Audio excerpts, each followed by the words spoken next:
don't mean to keep harping on the same subject, but so much of what is wrong with our beloved United States and in what happens in Washington, D.C. is related to this one idea. One bill, one subject. One bill, one subject would make life easier for the legislators who have to vote on these proposals, and for all Americans who want to know what is going on at our Capitol.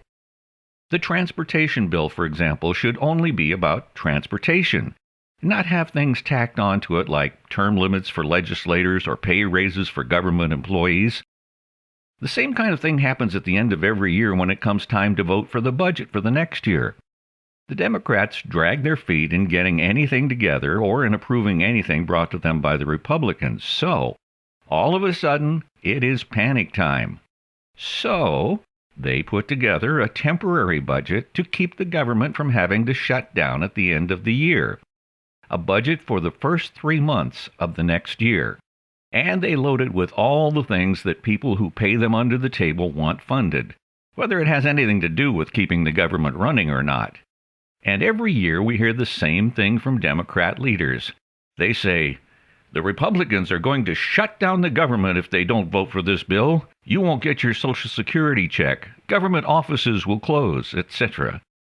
And this tactic has been working more or less for years. Though President Trump hadn't even taken office yet, his Department of Government Efficiency, D.O.G.E, or D.O.G.E as it is called, has shown how much it is needed.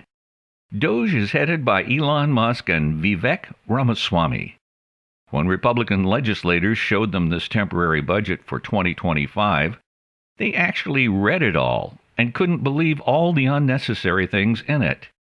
They went through it item by item, all 1,500 pages of it. Again, this is another tactic to get things funded that would never be funded if they were one bill being voted on by Congress. Make it so long that no one will read it all and hide your pet projects between things that make sense. Well, with D.O.G.E exposing all the unnecessary things in this budget, it was edited down from 1,500 pages to 100 pages, short enough for everyone to read it all before voting on it. And it passed. The 100-page budget bill passed. Both Republicans and Democrats voted for it. Those who had hidden their pet projects in the 1,500-page budget bill could not complain about them being left out without exposing their graft, so they had to pass it. If you wondered why so many people in America are excited about the new administration, this is one very good example of the uncommon sense that is coming to Washington, D.C. with the Trump administration. Before they are even in power, their good influence has taken a giant step into a common-sense way of thinking, a way of thinking that puts the good of the United States and the good of its people first.